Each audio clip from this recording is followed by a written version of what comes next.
Welcome again, students, in my YouTube channel Economic Amazon. We are studying the chapter Production Function and Return to Factor. Hope you are excited about this part of this chapter. It is the second part of this chapter.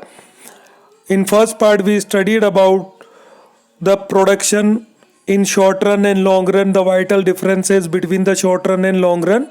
In this part, we start from the total product, marginal product and average product. Let's start. And it is my humble request that kindly subscribe my YouTube channel, like each and every video, and for the detailed study you have to see all the part of the chapter in detail. Let's start.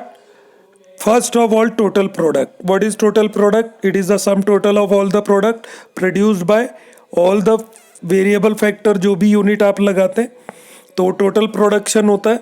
It is denoted by TP in short. TP is the sum total of output produce by all the units of variable factor. क्योंकि जो variable unit है short run में आप variable factor को hire करके production increase करते हैं with some constant amount of fix factor, जिसमें फिक्स फैक्टर का भी कुछ हमारा लिंक होता है. Used in the process of the production. Let us considered L आपके पास लेबर है, के फॉर कैपिटल है. As the fixed factor, also assume that along with some constant application of the fixed factor. Say one machine, यहाँ एक example लेते हैं. एक machine आपके पास जो कांस्टेंट फैक्टर है, the producer is using 1 through 6 unit of variable factor. उस machine पे 1 2 3 4 5 6 तक वेरिएबल यूनिट जब आप लगाते हैं, द रिजल्ट आउटपुट 10 12 15 12 15 12 10 6 ये यूनिट आता है. Then sum total of all this is called total production.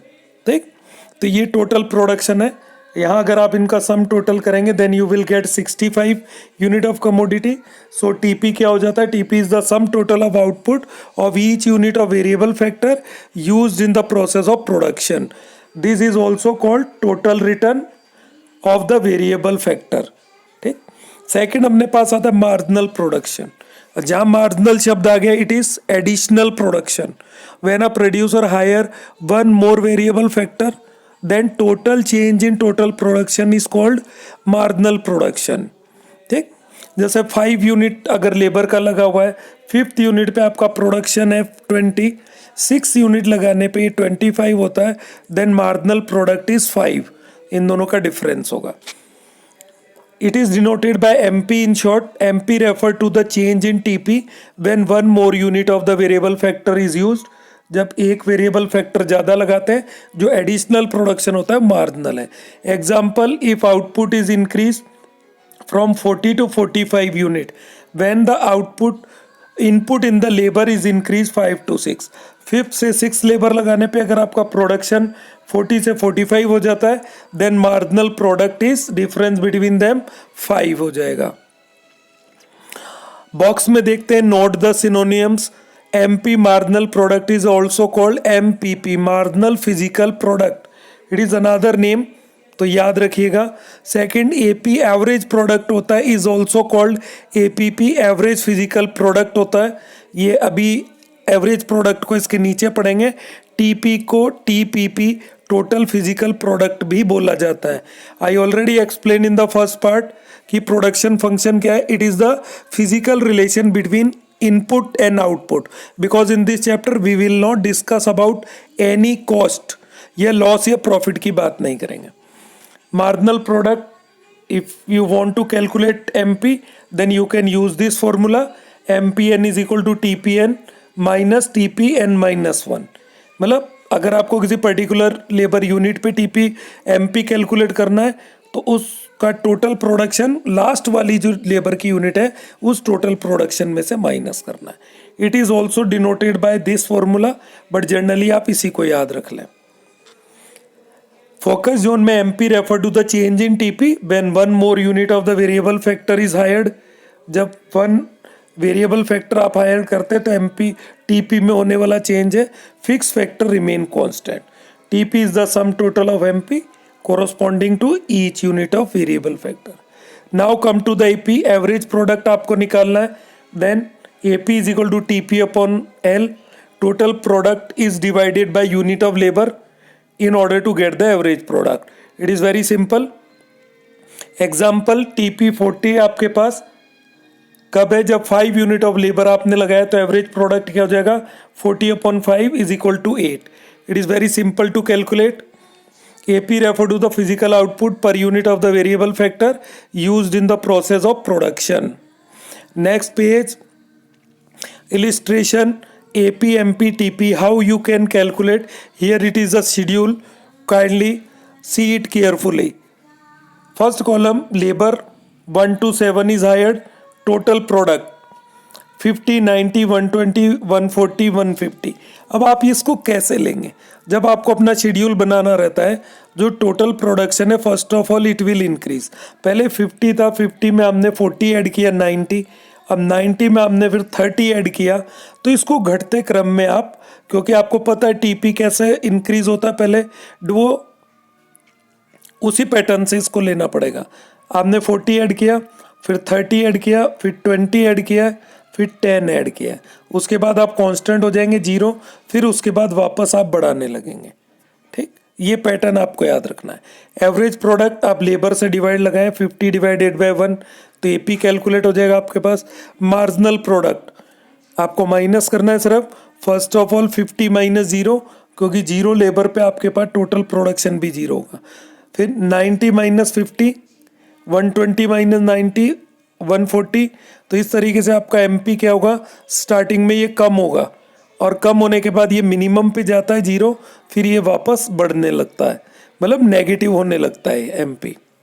ठीक, तो ये इसका पैटर्न रहेगा कैलकुलेशन का. TP can also be calculate by AP into L.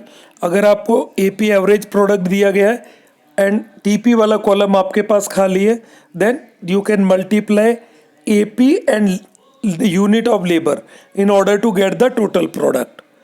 ये जो फॉर्मूला है आपको यही शो करता है. तो जो फिलअप आते हैं टेबल में, कोई गैप होता है, एग्जाम में क्वेश्चन आ सकता है, complete the table, then you can use this formula to calculate the unknown quantities. Now come to the negative MP. What do you mean by negative MP? Yes, MP can be negative in certain situation. कुछ situation है जब marginal product negative हो जाता है, particularly when there is a excessive employment. जब employment excessive हो जाता है. अब वो कैसे होता है, शेड्यूल में वापस आके मैं एक बार बता देता हूँ आपको कि आपने लेबर यूनिट 1 to 7 हायर किया है. अब इसके बाद आप 8, 9, 10 आगे यूनिट ऐसे हायर करते जाएंगे. जैसे 7 के बाद आपने 8 लिया तो जो फिक्स फैक्टर है वो फुली ऑक्यूपाइड हो जाता है. और जब फिक्स फैक्टर ऑक्यूपाइड हो जाएगा तो एक्सेसिव एम्प्लॉयमेंट हो जाएगा. ये बिल्कुल ऐसा है, इफ़ यू हैव 4 चेयर और 4 पर्सन उस पर बैठ सकते हैं. फर्स्ट आएगा, फर्स्ट चेयर पे बैठेगा, सेकंड, थर्ड, फोर्थ. आफ्टर 4 जब पर्सन आ जाएंगे, all the chair are occupied. उसके बाद अगर कोई आता है then they have to share the chair, या फिर उसको खड़ा रहना पड़ेगा. तो वो नेगेटिव एमपी वाला प्रोडक्शन में इम्प्लीमेंट हो जाता है यहाँ पे. तो एमपी नेगेटिव कब होता है, in case of excessive employment. इसको डिस्गाइज अनएम्प्लॉयमेंट भी बोलते हैं, जो इंडिया के एग्रीकल्चर सेक्टर में ज़्यादा देखा जाता है. As in some public sector undertaking in India, government department में ऐसे होता है. एक्सेसिव एम्प्लॉयमेंट जो होता है वो आपको reduce overall efficiency of the workers, because of which MP may be negative. In such situation TP increases when some workers are withdrawn. जब कुछ वर्कर वहां से विड्रॉ कर लिए जाते हैं. यस, तो नेगेटिव MP कब होगा, ये गवर्नमेंट डिपार्टमेंट में हो जाता है when in case of excessive employment. Now come to the examples. First example, calculate the average and marginal product. TP is given here. TP आपको गिवन है, तो एवरेज के लिए आपके पास फॉर्मूला है TP upon L. Average product calculate करने के लिए आप क्या करेंगे, टीपी अपॉन एल. ठीक, मार्जिनल के लिए आपके पास फॉर्मूला क्या है, TP N minus TP N minus 1, जो भी आपको बताया गया. तो you can complete this table. This is the solution of this example. Example number 2, complete the following table. Here marginal product is given. अब ये थोड़ा कॉम्प्लिकेटेड हो जाता है. देखो मार्जिनल प्रोडक्ट है, अब इससे आपको एवरेज भी निकालना है, टोटल भी निकालना है। तो पहले आप टोटल निकाल लें। फर्स्ट ऑफ ऑल आप इनको ऐड करेंगे 18, फर्स्ट ऑफ ऑल ये 18 हो जाएगा, फिर 18 में आपको 16 ऐड कर देना है, फिर 14 ऐड करते हुए चलेंगे, लास्ट में जो नेगेटिव माइनस करेंगे तो आपके पास टीपी आ जाएगा। और टीपी आने के बाद आपको एवरेज प्रोडक्ट निकालना है, तो एवरेज प्रोडक्ट कैसे निकल जाएगा, टीपी अपॉन एल डिवाइड करके निकल जाएगा। Then it is the solution. समझा देता हूँ मैं। 18 है, 18 में 16 ऐड किया 34, फिर 34 में 14 ऐड करते हैं 48 आ जाएगा, 48 में 12 ऐड करेंगे 60, और 60 में से फिर -5 करेंगे 55। एवरेज प्रोडक्ट डिवाइड लगाते जाए आप इन टर्म्स को, TP upon L, just like 55 divided by 5 gives us 11। So it is very simple. आप फॉर्मूला याद रखेंगे तो इजीली कैलकुलेट हो जाएगा। Now come to the law of variable proportion. It is a very important law in the production function and return to factor. इसी के according जो आपका शॉर्ट रन में जो प्रोडक्शन है उसकी डिफरेंट स्टेजेस नज़र आती हैं। In short run when a producer mix variable factor with some fix factor then production will increase, but it will increase to extent, एक लिमिट तक वो प्रोडक्शन आपका बढ़ जाता है। This law defines this production stages about the conditions. Let's study law variable proportion state that as more and more of the variable factor is combined with fixed factor, जैसे जैसे आप variable factor को fix factor के साथ combine करते जाते हैं, then marginal product of the variable factor में इनिशियली राइज, शुरू में मार्जिनल जो प्रोडक्ट है वो आपका राइज होने लगता है, implying that total output increases at increasing rate. इसी के कारण स्टार्टिंग में जो प्रोडक्शन है आपका इंक्रीजिंग रेट से बढ़ता है, but eventually a situation must come when marginal product of variable factor start declining, और जब फैक्टर फुली ऑक्यूपाइड हो जाते हैं उसके बाद आपके पास एक स्टेज आती है जब आपके पास मार्जिनल जो प्रोडक्ट है वो डिक्लाइन होने लगता है। इससे क्या होता है, implying that total output increases only at diminishing rate. ठीक, तो फर्स्ट स्टेज तो आपका हो गया इंक्रीजिंग रिटर्न वाला, जहां तक एमपी आपका बढ़ता जाता है marginal product. Second stage when marginal product आपका कम होता है, उस समय टोटल जो प्रोडक्ट है इंक्रीज बाय डिमिनिशिंग रेट होता है, तो ये डिमिनिशिंग रिटर्न वाला स्टेज हो जाएगा। इन फैक्ट स्टेज में कम, और इसके बाद एक ऐसी स्टेज आती है व्हेन एमपी बिकम जीरो, जब मार्जिनल प्रोडक्ट है वेरिएबल फैक्टर का जीरो हो जाता है, implying that total output stop increasing, और टोटल प्रोडक्शन इंक्रीज होना बंद हो जाता है, और इवन नेगेटिव एमपी नेगेटिव हो जाता है। Then it is the stage of negative return. This is the law of variable proportion. मैं सिंपल वर्ड में बोल देता हूँ, जैसे producer as a producer hire more and more variable factor with some fix factor, तो 3 stages में production होगा। First, जब तक एमपी बढ़ता है तो इंक्रीजिंग रिटर्न, फिर एमपी डिमिनिशिंग होने लग जाता है तो डिमिनिशिंग रिटर्न, और लास्ट में एमपी जीरो के नेगेटिव होता है तो नेगेटिव रिटर्न मिलता है। This is the law of variable proportion. Now we will explain this law by tabular and diagrammatic presentation. Law को देखते हैं। Here it is a schedule which shows the law of variable proportion. एक तरफ आप देख रहे हैं unit of land, फिर unit of labour and total product and marginal product. तो land is a fix factor, तो यहाँ 111 मेंशन है। यूनिट ऑफ लेबर आपने 1 to 8 हायर किया है। टोटल प्रोडक्शन आपका 2, 5, 9, 12, 14, 15, 15, 14, मतलब स्टार्टिंग में आपका टोटल जो प्रोडक्शन है वो इंक्रीजिंग रेट से बढ़ता है। पहले आपने 2 में 3 ऐड किया, 5, फिर 5 में 4 ऐड किया है तो 9 हो जाता है। फिर 9 में आपने 3 ऐड किया, फिर 2 ऐड किया है 12 में, फिर 14 में 1 ऐड किया है, और यहाँ पे जाके आपने एमपी को जीरो किया है, फिर एमपी आपका नेगेटिव आता है। तो दिस इज द शेड्यूल जो आपके पास। अब मार्जिनल प्रोडक्ट में आप देखेंगे 2, 3, 4, it is the increasing return जो स्टेज है जहाँ तक एमपी बढ़ता है। फिर जो आपके पास 3rd यूनिट से 7 यूनिट तक जो है एमपी डिमिनिशिंग होता है, it is the second stage when a producer will get diminishing return. उसके बाद आपके नेगेटिव रिटर्न का स्टेज आता है। So I hope you can easily understand. आप अपना एक शेड्यूल खुद बना सकते हैं। बॉक्स में आते हैं, you must note important observation जो है। First MP when MP is increasing, second to third या फोर्थ यूनिट तक TP increases at the increasing rate. Second से थर्ड और फोर्थ यूनिट तक जब एमपी बढ़ता है तो टीपी इंक्रीजिंग रेट से बढ़ेगा।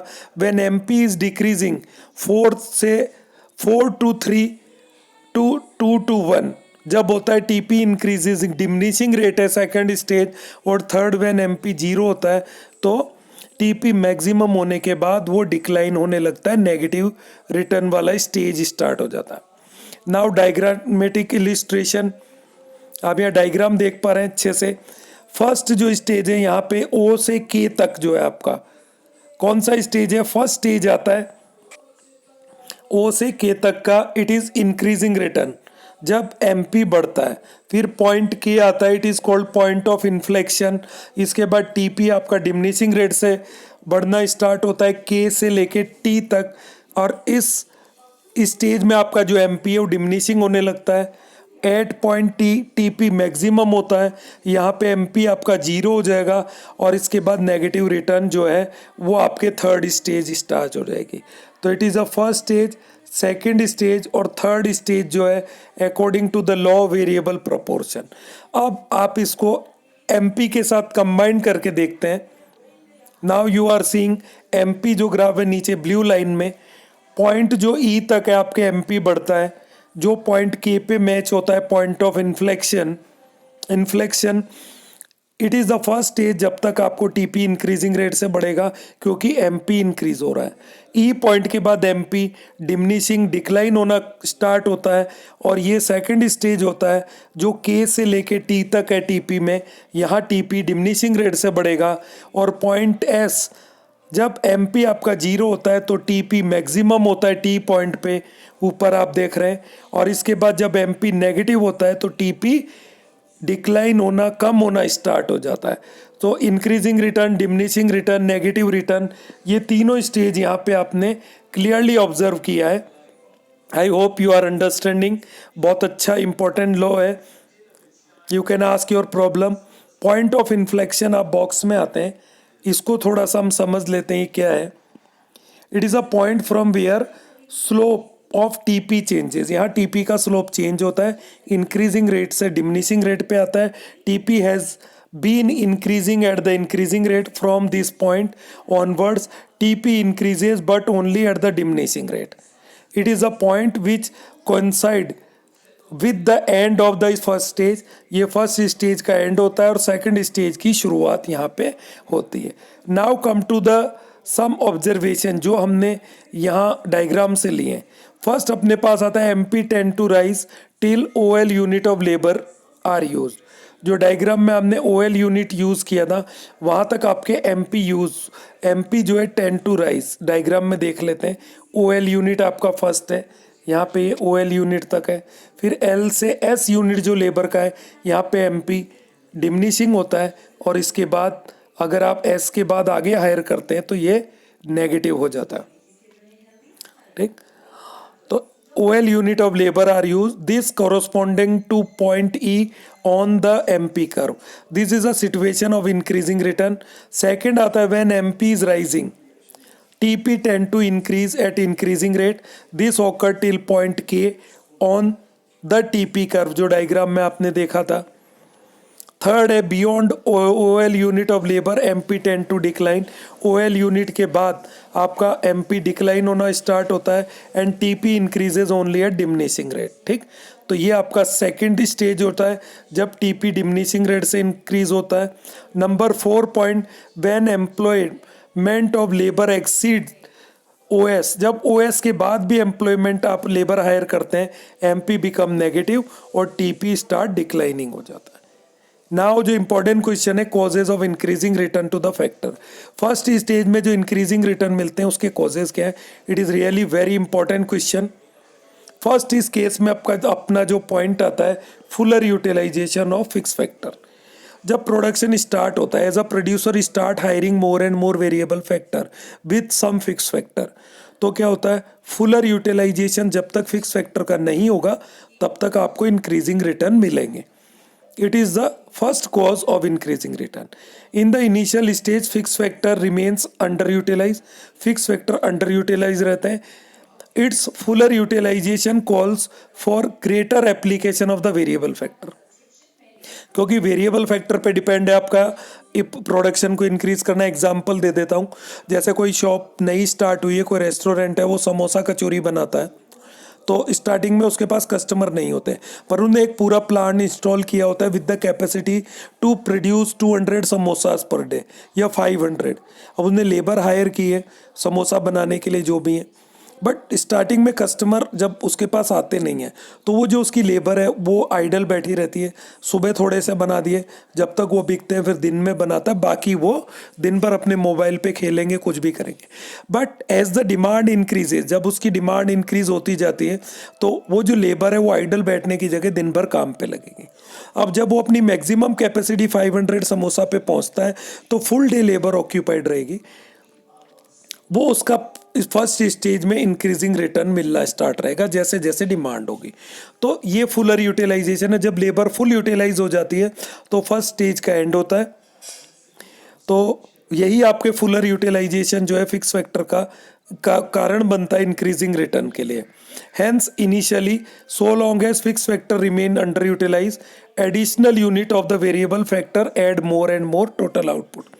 तो जब तक फिक्स फैक्टर आइडल रहेगा या अंडर यूटिलाइज रहेगा तब तक आप मोर एंड मोर लेबर को हायर करके प्रोडक्शन को बढ़ा सकते हैं और इंक्रीजिंग रिटर्न आपको मिलते रहेंगे. सेकंड आपका कॉज आता है division of labour and increase its efficiency. आप लेबर का जो डिवीजन है फर्स्ट स्टेज में अकॉर्डिंग टू देयर एफिशिएंसी करते हैं. जब आप लेबर का डिवीजन उनकी एफिशिएंसी के अकॉर्डिंग करते हैं, मतलब जो आदमी जो काम अच्छा कर सकता है उसको उसी काम में लगाएं. एग्जाम्पल है जस्ट लाइक इकोनॉमिक्स टीचर है, वो इकोनॉमिक्स अच्छा पढ़ा सकता है. अगर आप उसका सब्जेक्ट चेंज करके बिजनेस स्टडीज दे देंगे then the teacher can teach the business studies, और बिजनेस स्टडीज वाला इकोनॉमिक्स पढ़ा सकता है, but it will affect their result. तो आपको एफिशिएंसी के अकॉर्डिंग जब लेबर को डिवाइड करते हैं then it is another cause of increasing return. Additional application of the variable factor enable process based division of labor. Specialized worker may be used for different process of production. This increases efficiency of productivity of the variable factor. Accordingly marginal productivity tend to rise. अगर तो आपने division of labor efficiency के according किया है तो ये उनकी productivity को बढ़ा देगा, and this is another cause of increasing return to the factor. Number third, better coordination between the factor. If there is a better coordination between factor of the production, अगर factor of जो भी production है आपके पास land labour capital ये different labour उनमें coordination अच्छा होता है then it is another cause of increasing return. So long as the fixed factor remain underutilized, additional application of the variable factor tend to improve the degree of coordination between the fixed and variable factor. नए आने वाले जो labour हैं वो coordination अच्छा बिठा पाते हैं तो आपको इंक्रीजिंग रिटर्न मिलेंगे और आपका टीपी इंक्रीजिंग रेट से बढ़ता है. So there are 3 causes of increasing return. अब 2 हाई ऑर्डर थिंकिंग क्वेश्चन हम ले लेते हैं. Do you agree with the view that TP increases even when MP is decreasing? Yes, क्योंकि सेकंड स्टेज में जब एमपी आपका डिमिनिशिंग होने लगता है तो टीपी इंक्रीज होता है, बट वो डिमिनिशिंग रेट से इंक्रीज होता है. So we are agree TP increases even when MP is decreasing. It is about second stage जहाँ पे एमपी आपका डिक्रीज होता है बट टीपी इंक्रीज होता रहता है बट डिमिनिशिंग रेट से. सेकंड क्वेश्चन है can TP ever fall when more and more of the variable factor is combined with the fix factor? क्या टीपी कभी कम होता है? यस, ये थर्ड स्टेज होती है जब एमपी आपका नेगेटिव हो जाता है तो टीपी डिक्रीज होने लगता है क्योंकि एक्सेसिव एम्प्लॉयमेंट वाला सिचुएशन यहाँ पे आ जाता है. Now come to the causes of diminishing return to the factor. Diminishing return to the factor के जो कॉज है इसको देख लेते हैं. सेकेंड स्टेज का क्या कारण है, मतलब फिक्सिटी ऑफ फैक्टर. पहला, आपके पास शॉर्ट रन में एक फैक्टर फिक्स्ड होता है जो कि कैपिटल है, इस कारण आपको डिमिनिशिंग रिटर्न मिलते हैं एक स्टेज के बाद जो कि इंक्रीजिंग रिटर्न का स्टेज है. जब फिक्स जो फैक्टर है फुली यूटिलाइज हो जाते हैं उसके बाद जब आप कुछ वेरिएबल फैक्टर हायर करते हैं then you will get the diminishing return. Fixity of the factor is the principal cause behind the law of diminishing return. जो फिक्सिटी ऑफ फैक्टर है यही लॉ वेरिएबल जो प्रोपोर्शन है डिमिनिशिंग रिटर्न है इसका कारण बनता है। और ये स्टेजेस सिर्फ शॉर्ट रन में देखी जाती हैं, लॉन्ग रन में all the factors are variable, तो वहाँ इस तरीके की कोई स्टेज दिखाई नहीं देगी। As more and more unit of the variable factor are combined with the fix factor the latter gets excessively utilise. तो जो फैक्टर है वो बाद में आने वाले समय में एक्सेसिवली यूटिलाइज होंगे, it suffer greater wear and tear, तो फिक्स फैक्टर का कहीं ना कहीं नुकसान होता है। And loss is its efficiency, और वो मशीन अपनी एफिशिएंसी को खो देता है। जैसे स्टार्टिंग में जब आप नई बाइक लेते हैं उसका एवरेज अच्छा होता है, जब 5-7 साल यूज़ कर लेते हैं तो उसके टायर घिस जाते हैं, सर्विस मेंटेनेंस उसका जो एवरेज है वो डाउन हो जाता है, then it is called tear and wear. तो वहाँ आपको डिमिनिशिंग स्टेज नज़र आती है, हैंस द डिमिनिशिंग रिटर्न। और यही कारण बनता है डिमिनिशिंग रिटर्न का। Second, imperfect factor substitutability. Factor of production are imperfect substitute of each other.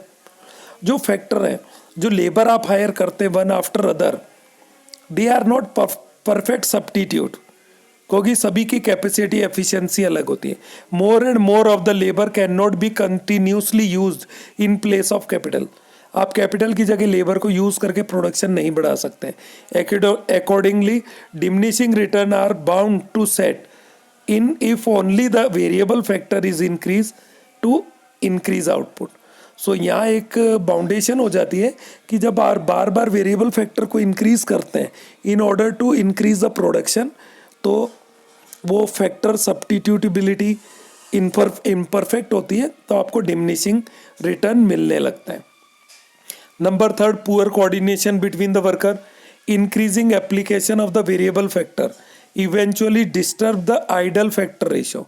एक आइडल रेशियो जो है वो बिगड़ने लगता है between fix factor and variable factor, तो पुअर कोऑर्डिनेशन हो जाता है। ऑप्टिमम फैक्टर रेशियो और मोस्ट एप्रोप्रिएट फैक्टर रेशियो जो है वो बिगड़ जाता है। This result in poor coordination between the fix and variable factor, hence the diminishing return. तो ये भी डिमिनिशिंग रिटर्न का एक कारण बन के सामने आता है। जैसे एक सिंपल सा एग्जांपल है, जब आप चाय बनाते हैं तो वहाँ एक आइडल रेशियो होता है मिल्क, टी लीव, शुगर का।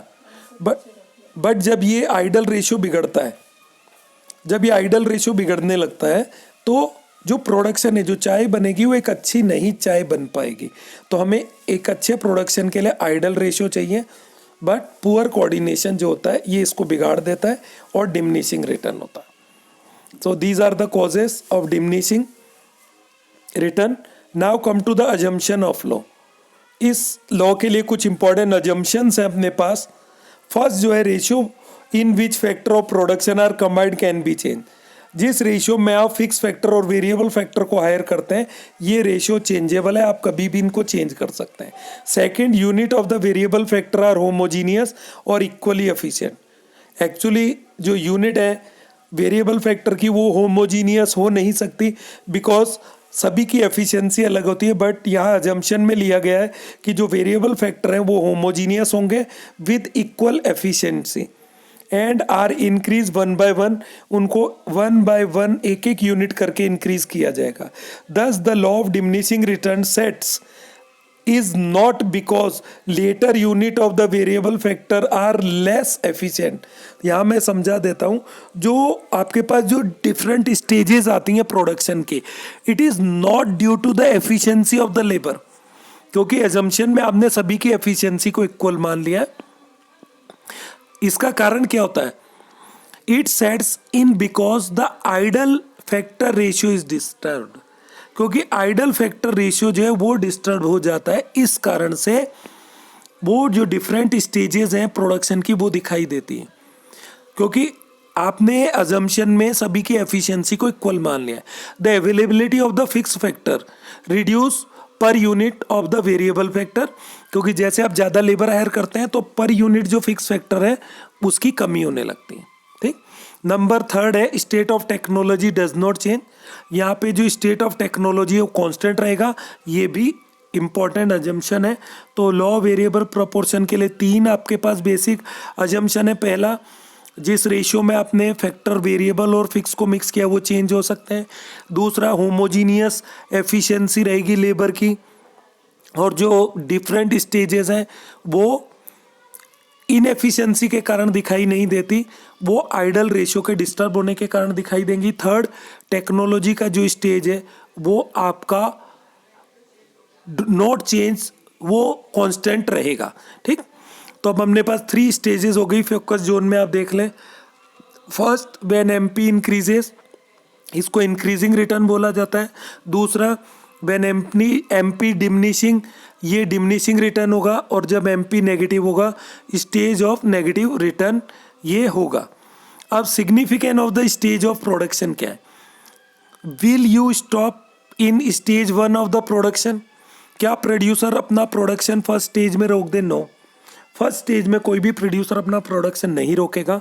No, because in stage first employment of every additional unit of variable factor is giving more and more marginal output. क्योंकि फर्स्ट स्टेज में जैसे ही आप ज़्यादा वेरिएबल फैक्टर को हायर करते हैं तो आपका प्रोडक्शन बढ़ता जाता है। सेकेंड है, will you as a producer enter in third stage? No, as a producer आप कभी भी थर्ड स्टेज में एंटर नहीं होना चाहेंगे, बिकॉज यहाँ पे आपको नेगेटिव रिटर्न मिलते हैं, आपको बिजनेस में घाटा होगा। तो एज अ प्रोड्यूसर आप सेकंड स्टेज में कहीं ना कहीं रुकना चाहेंगे, और जो अपकमिंग चैप्टर होगा प्रोड्यूसर इक्विलिब्रियम, वो सेकंड स्टेज में सेटअप होगा जहाँ पे उसको मैक्सिमम प्रॉफिट मिलेगा। एज अ प्रोड्यूसर आप सेकंड स्टेज में अपने प्रोडक्शन को फिनिश करना चाहेंगे, but it is a ideal situation. बहुत कम प्रोड्यूसर सेकंड स्टेज में उस इक्विलिब्रियम स्टेज को अचीव कर पाते हैं। Now come to the high order thinking question. There is always an idle factor ratio. What happened if this idle ratio is crossed? If the idle ratio is crossed, diminishing return to the factor set in. जैसे ही आप idol ratio को cross करते हैं तो diminishing return आपको मिलने लगते हैं। MP of the variable factor start decline, MP जो है कम होने लगता है। TP increases only at decreasing rate. तो it is the absolute answer. Now postponement of the law, ये लॉ किन कंडीशन में काम नहीं करेगा? तो इसमें फर्स्ट आपके पास आता है when there is no improvement in the technology used in the process of production. When there is a improvement, अगर आपकी टेक्नोलॉजी इंप्रूव हो जाए, क्योंकि एजम्पशन के अकॉर्डिंग टेक्नोलॉजी कांस्टेंट था आपके पास, so that greater output is achieved with the same inputs. तो आपके पास जो फिक्स इनपुट्स हैं, चाहे वो वेरिएबल हो चाहे कांस्टेंट फैक्टर हो, टेक्नोलॉजी इंप्रूव हो गई तो आपका प्रोडक्शन बढ़ जाएगा।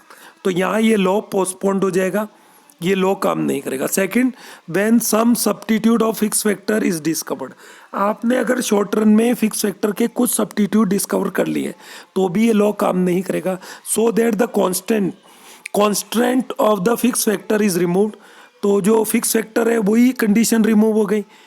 However, such a situation is very rare, ये कंडीशन बहुत रेयर होती है।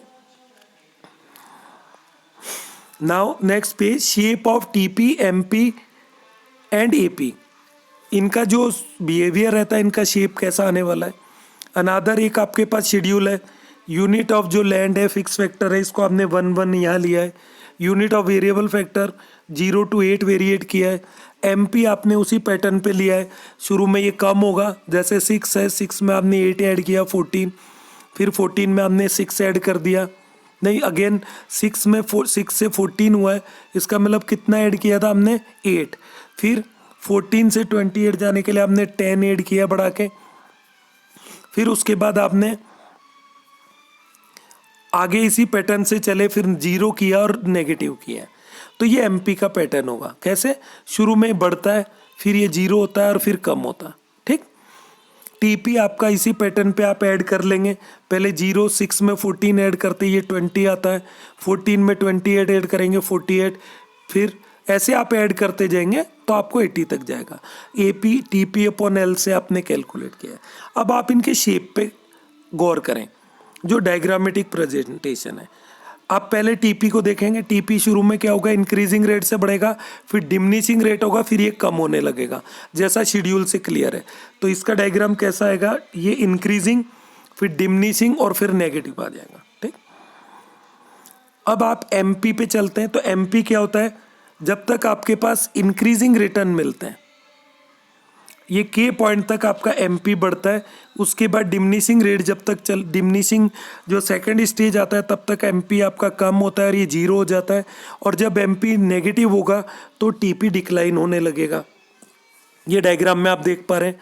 एपी का देखेंगे, जब तक एमपी जो है एपी से ज़्यादा रहता है तब तक एपी नीचे रहेगा उसका कर्व, और एक स्टेज आती है जहाँ एपी और एमपी कर्व एक दूसरे को इंटरसेक्ट करते हैं, और जहाँ पे एक दूसरे को इंटरसेक्ट करते हैं उसके बाद एपी की जो वैल्यू है वो ग्रेटर हो जाती है किससे, एमपी से। तो ये दोनों साइड है, इस साइड आपका एपी जो रहेगा शॉर्टर रहेगा एमपी से, और ये जो पॉइंट है यहाँ पे AP is just equal to MP वाला सिचुएशन बनेगा।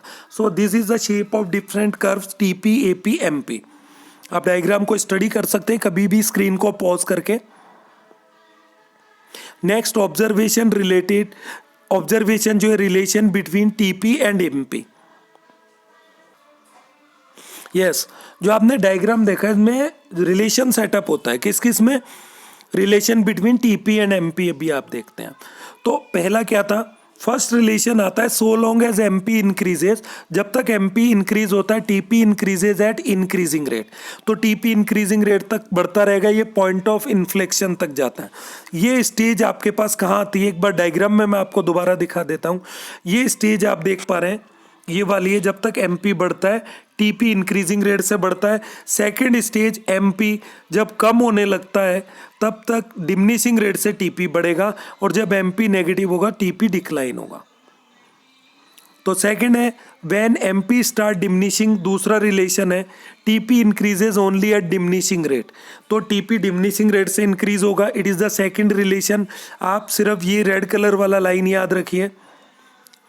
थर्ड आता है व्हेन एमपी इज जीरो, जब एमपी जीरो होता है there is no addition to TP, तो टीपी मैक्सिमम होता है और बढ़ना बंद हो जाता है। It happen when seventh unit of the labour is use, diagram में corresponding to zero MP TP is maximum. जब एमपी जीरो होगा तो टीपी मैक्सिमम हो जाएगा, it is third relation. And fourth when MP is negative TP start declining. तो ये चार relation होते हैं टीपी और एमपी के बीच में। फोकस जोन में आप स्टडी कर सकते हैं इनको। ऑब्जर्वेशन, अब रिलेशन आता है एपी एमपी, जो अभी मैंने आपको समझाया था। फर्स्ट रिलेशन है एपी एमपी के बीच में, AP increases so long as MP is greater than MP. AP जब तक एमपी की वैल्यू एपी से ज़्यादा रहेगी तो एपी इंक्रीज होगा, एपी बढ़ता रहेगा, बट उसकी वैल्यू एमपी से कम होगी। ठीक, सेकेंड है एपी डिक्रीजेज, एपी कम होने लगता है when MP is shorter than AP, MP is less than AP. जब एमपी की वैल्यू एपी से कम हो जाती है तो एपी की वैल्यू कम होना स्टार्ट हो जाती है, बट ये एमपी से ज्यादा हो जाता है। Third, AP is maximum when AP is equal to MP, जहां दोनों एपी और एमपी कर्व इंटरसेक्ट करते हैं वहां पे एपी की वैल्यू मैक्सिमम होगी। डायग्राम दिखा देते हैं एक बार आपको दोबारा। हियर कम्स द डायग्राम, इसको ध्यान से देखें आप। ये वो पॉइंट है जहां एपी और एमपी बराबर होते हैं, यहां पे एपी की वैल्यू मैक्सिमम है, इसके बाद एपी कम होना स्टार्ट होता है, इससे पहले एपी इंक्रीज होता है। इस साइड आपके पास जो एमपी है उसकी वैल्यू ज़्यादा है एपी से, और इस साइड आपका जो एमपी है वो लेस देन एपी हो जाता है। ठीक, नेक्स्ट, अब जो रिलेशन था थर्ड है एपी इज मैक्सिमम जब एपी एमपी इक्वल होता है। फोर्थ रिलेशन है एमपी में बी जीरो और negative but AP continue to be positive. अगर कोई जीरो वैल्यू होगी तो वो एमपी होगा और नेगेटिव भी एमपी होगा, बट एपी जो है ऑलवेज भी पॉजिटिव और ये जीरो भी नहीं होगा। It means it will not touches O X access.